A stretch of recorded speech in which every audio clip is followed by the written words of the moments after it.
আসসালামু আলাইকুম সম্মানিত দর্শকবৃন্দ। এই মুহূর্তে দেশ ও প্রবাস থেকে যারা আজকে আমাদের এই প্রতিবেদন দেখছেন সকলকে আন্তরিক শুভেচ্ছা অভিনন্দন জানাচ্ছি।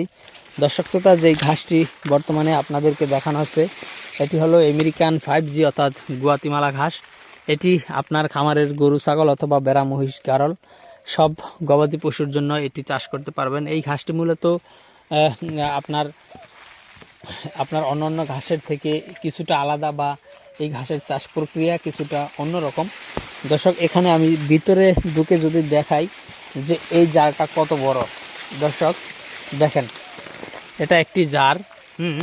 দেখেন আপনার এই জারে ম্যাক্সিমাম 100টি চারা হবে এবং আপনার এই ঘাস জারে ম্যাক্সিমাম 30 কেজির উপরে ঘাস হবে। দর্শক, এখানে উপরে যদি দেখাই কত লম্বা হয়েছে, আর নিচে যদি দেখাই আমি আস্তে আস্তে যদি দেখাই, দেখেন কতক্ষণ সময় লাগে নিচ পর্যন্ত যেতে। একেবারে গোড়া পর্যন্ত আপনাদেরকে আমি এই গাছটা দেখাবো।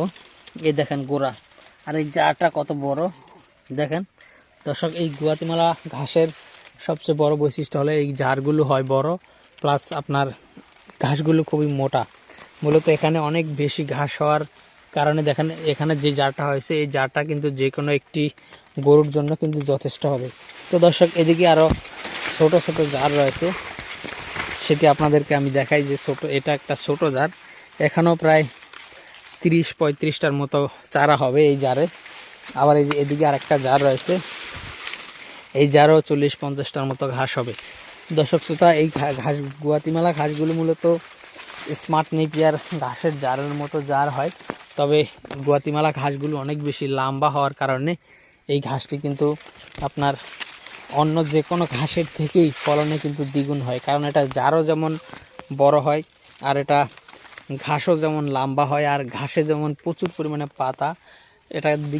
এটা যেহেতু সব দিক দিয়ে সেরা, সে কারণে মূলত অন্যান্য ঘাসের তুলনায় এই ঘাসের ফলনও অনেক বেশি। তো দর্শক, এই ঘাসের কাটিং সংগ্রহ করতে চাইলে আমাদের স্ক্রিনে দেওয়া নম্বরে আপনারা আমাদের সাথে যোগাযোগ করতে পারেন।